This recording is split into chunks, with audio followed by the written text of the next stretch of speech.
حجی سوال دا دی چې د پی ټی آی ډیر هلکانو قسمونه کړي دي چې موږ د بیټ نه علاوه بل یوې نښې له موږ ووټ به نه ورکوو. نو ظاهره خبره ده الیکشن کمیشن زیاتۍ وکړو او الیکشن کمیشن حقیقت دا دی تحریک انصاف سره زیاتۍ وکړو، د هغوی نه نښه واخیستله، موږ په دې باندې خفه یو. اگر چې پی ټی آی کې نه یو د هغې سره هم تعلق نشته، بله اختلاف دی د هغوی سره زمونږ.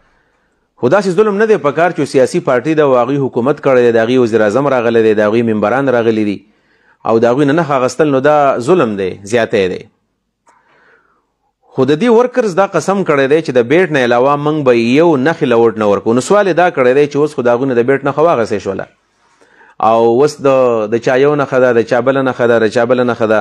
نو سوال دا دی بالفرض که دوی چېرته ووټ واچوي او دی بلې نښې له ووټ ورکړي، نو دا به حانیسېږي که نه به حانیسېږي، یعنې دی باندې د قسم کفاره راځي او که نه راځي.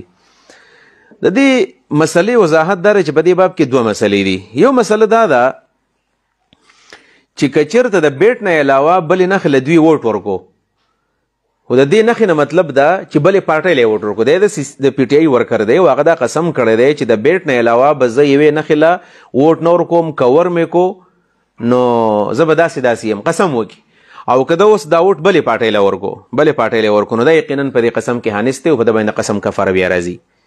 یعنې زمري له ورکو، تیر له ورکو، کتاب له ورکو، بل څه شي له ورکو، نو دا حانثېږي. بالفرض که دا ووټ یې کله ورکو نو بیا به د قسم کفاره به ورکوي. قسم کفاره کومه یوه ده؟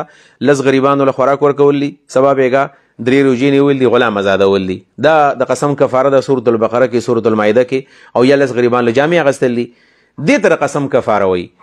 لیکن بل طرف ته چې دې مسلې ته موږ کله ګورو علمي طور باندې، نو د پی ټی آی ورکر قسم کړو زه به د بیټ نه علاوه بلې نښې له ووټ نه ورکوم. اوس دا چې د پی ټی آی چې کوم امیدوار ولاړ دی هغه ته بله نښه میلاو شوې ده، یعنې چاته ګلاب میلاو شوی دی، چاته چېرته مطلب ګلاس میلاو شوی دی، چاته بل څه شی میلاو شوی دی، او هغه د پی ټی آی امیدوار له ووټ ورکوي. خو دا نښه خو بدل د بیټ نه دی. نو دوی له چې اوس کم دا ووټ ورکوي، نو آیا دا په قسم کې حانثېږي که نه؟ قسم یې ماتېږي که نه؟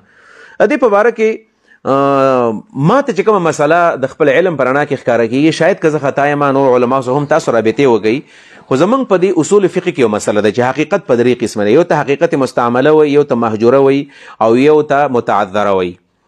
حقیقت یعنې کومه خبره سړی وکړي او د هغې چې کوم مقصد دی نو هغې ته حقیقت ویلی کېږي په اسانه ژبه کې، او یو ته ویلی کېږي مجاز. مجاز مطلب دا چې د یو لفظ خپله معنا نه ده بلکې یو بله معنا سړی د هغې نه مراد والي. نو د اصول فقه په دې کتابونو کې مثال دی، که یو سړی قسم وکړو چې زه به د پلاني په کور کې قدم نږدمه، والله لا ازعو قدمي فی دار فلان، زما دی په الله باندې قسم زه به د پلاني په کور کې قدم نږدم، او د پلاني په کور کې قدم کېښودو، وایي دا په دې نه حانثېږي. ولې؟ ځکه د دې نه مراد قدم ښودل نه دي بلکې هغه کور ته داخلېدل دي، سکونت او هلته داخلېدل مراد دي مستقل طور باندې. نو که تش قدم یې کېښودو نو په دې باندې دا نه حانثېږي. زما خپل خیال دا دی چې د پی ټی آی ورکر کم قسم کړی دی چې زه به د بیټ نه بغیر بل نښې له رای نه ورکوم، د دې مقصد دا دی چې موږ به نورو پارټو له رای به نه ورکوو، او که بالفرض خپلې پارټۍ له ووټ ورکو نو زما په خیال دا نه حانثېږي، قسم یې نه ماتېږي، ځکه چې د غرض دا دی چې زه به بلې پارټۍ له ووټ نه ورکوم.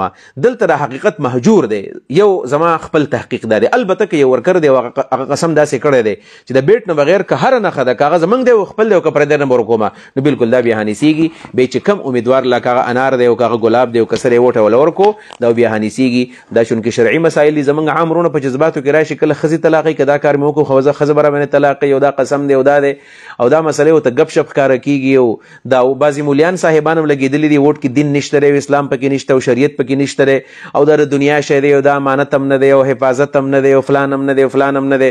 نو دا بعضې خلک په دې باندې ډاډه شي. لہذا دا مسله هم دقه وه چې ما تاسو ته بیان کړله.